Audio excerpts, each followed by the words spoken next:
एक ऐसी जगह जहां पर रहस्यमय तरीके से जहाज गायब हो जाते हैं। एक ऐसी जगह जहां पर जाने के बाद जहाज के सारे सिस्टम काम करना बंद कर देते हैं।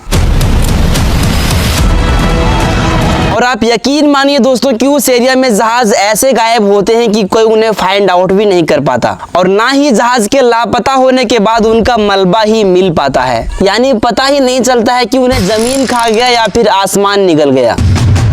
हम बात कर रहे हैं दोस्तों बरमूडा ट्रायंगल की, जो कि अटलांटिक महासागर के नॉर्थ डायरेक्शन में स्थित है। ये लगभग अटलांटिक महासागर में 5 लाख किलोमीटर स्क्वायर एरिया में फैला हुआ है, जो कि फ्लोरिडा, बरमूडा और प्यूर्टो रिको, ये तीनों एरिया के बीच में एक त्रिभुजाकार ट्रायंगल बनाता है। और यही वो एरिया है दोस्तों जहाँ पर लोग जीवित तो जाते हैं लेकिन जान बचाकर वापस नहीं लौट पाते। मार्च 2018 में बारबाडोस से बाल्टीमोर के लिए एक बहुत बड़ा जहाज रवाना होता है, लेकिन जब ये जहाज बरमूडा ट्रायंगल की एरिया से गुजरता है तो जहाज के साथ साथ 306 पैसेंजर समेत सभी लोग गायब हो जाते हैं। और जहाज के गायब होने के बाद ना किसी की डेड बॉडीज मिल पाती है और ना ही किसी का मलबा ही मिल पाता है। फिर 5 दिसंबर 1947 को यूएस नेवी के 5 टॉर्पीडो बॉम्बर विमान फ्लोरिडा से टेक ऑफ करते हैं, लेकिन जैसे ही ये जहाज बरमूडा ट्रायंगल के एरिया से गुजरता है तो ये पांचों के पांचों जहाज फिर से गायब हो जाते हैं। और इन जहाजों के गायब होने के बाद उन्हें खोजने के लिए search and rescue Mariner aircraft फिर से टेक ऑफ करते हैं और फिर वो भी अचानक से ऐसे ही गायब हो जाते हैं। और फिर उसके बाद 5 नवंबर 1972 को एक जहाज न्यूयॉर्क से जुनोवा जा रहा था, लेकिन वो जहाज वहां तक कभी पहुंचा ही नहीं। और फिर इस जहाज के साथ में क्या हुआ किसी को भी नहीं पता। एंड फिर से 1881 में एलन ऑस्टिन का जहाज लंदन से न्यूयॉर्क जा रहा था, लेकिन जब एलन बरमूडा ट्रायंगल के एरिया से गुजरता है तो उसने अटलांटिक महासागर में एक जहाज देखा, लेकिन उस जहाज पर कोई भी सवार नहीं था। लेकिन इससे भी हैरान कर देने वाली बात ये थी कि उस जहाज पर सारे सामान और खाने पीने की चीज ऐसे रखी थी जैसे कि लोग वहां पर मौजूद हो। फिर एलन ने इस जहाज को अपने साथ में ले जाने के लिए डिसाइड किया और फिर इसने कुछ क्रू मेंबर्स को उस जहाज पर भेजा और उस जहाज को साथ में ले जाने के लिए कहा। और फिर ये जहाज 2 दिन तक इनके साथ साथ चलता है एंड तीसरे ही दिन पूरे क्रू मेंबर के साथ वो जहाज भी गायब हो जाता है। और इतना ही नहीं दोस्तों, बरमूडा ट्रायंगल में तकरीबन 100 से भी अधिक जहाजों के गायब होने की रिपोर्ट दर्ज हैं। लेकिन दोस्तों जब ये जहाज गायब हुआ था तो उनके जस्ट पहले के लोकेशन के रिपोर्ट से पता चलता है कि इन सभी जहाजों के गायब होने से पहले ये 3 चीजें कॉमन थी।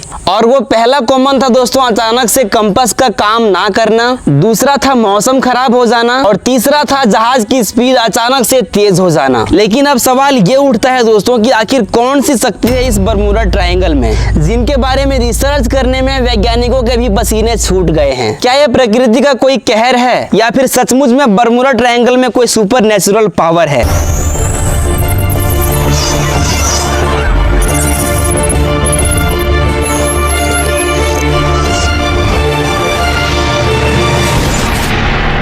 ये कहानी शुरू होती है दोस्तों 1492 में, जब क्रिस्टोफर कोलंबस एक नई दुनिया की खोज करने के लिए निकले थे। तो वो एक बार इसी बरमूडा ट्रायंगल के एरिया से गुजरता है और तब उसने नोटिस किया कि उनके जहाज का कंपास काम नहीं कर रहा है। और दूसरे ही दिन उसने ये देखा कि आसमान से जलता हुआ आग का गोला उस एरिया में गिर रहा है, जैसे कि वहां पर कोई अदृश्य शक्ति हो। एंड ये सारी बातें उन्होंने एक किताब में जिक्र किया। लेकिन इस एरिया का नाम 1964 में विसेंट गड्डीज नाम के एक राइटर ने एक लेख लिखा जिसमें उन्होंने इस एरिया में हुए सारे छोटे बड़े घटनाओं को विस्तार से बताया। उन्होंने इस लेख के हेडलाइन में लिखा the deadly Bermuda triangle. And उसके बाद जब उस किताब को पब्लिश किया गया तो सभी लोग उस एरिया को बरमूडा ट्रायंगल के नाम से जानने लगे। और आप यकीन मानिए दोस्तों कि इस जगह की इतनी सारी कहानियां हैं कि आपको हजारों आर्टिकल्स मिल जाएंगे और यहाँ तक कि बरमूडा ट्रायंगल पर बहुत सारे मूवीज भी बनाए गए। और फिर जब इस तरह से पूरे देश भर में बरमूडा ट्रायंगल की चर्चाएं होने लगी तो वैज्ञानिकों ने भी इस मिस्ट्री को सुलझाने का प्रयास किया। अगर हम वैज्ञानिकों के थ्योरीज को माने तो वो कहते हैं उस एरिया में बहुत ज्यादा ज्वालामुखी विस्फोट होते हैं जिनके कारण वहां पर मीथेन गैस मैक्सिमम क्वांटिटी में मौजूद है। इसी कारण से उस एरिया में किसी भी जहाज का तैर पाना इम्पॉसिबल है। और वहीं पर वैज्ञानिकों का दूसरा थ्योरीज कहता है कि उस एरिया में पानी के नीचे बहुत सारे चुंबकीय पदार्थ हैं जिनके कारण उस एरिया से गुजरने वाले प्लेन और जहाज को वो अपनी ओर खींच लेता है। है। कुछ वैज्ञानिकों का ये भी मानना है कि उस एरिया में बहुत सारे जहाज ट्रैवल करते हैं, जिनके कारण अटलांटिक महासागर में बड़ी बड़ी लहरें उठती हैं और जहाजों को डुबा देती हैं। और वहीं पर बरमूडा ट्रायंगल के इस एरिया को बहुत लोग हिंदू धर्म के ग्रंथ से जोड़कर देखते हैं। उनका मानना है कि जब हनुमान जी महासागर पार करके सीता की खोज में निकले थे, तो हनुमान जी की छवि को पकड़कर एक राक्षस ने उनका रास्ता रोक लिया था,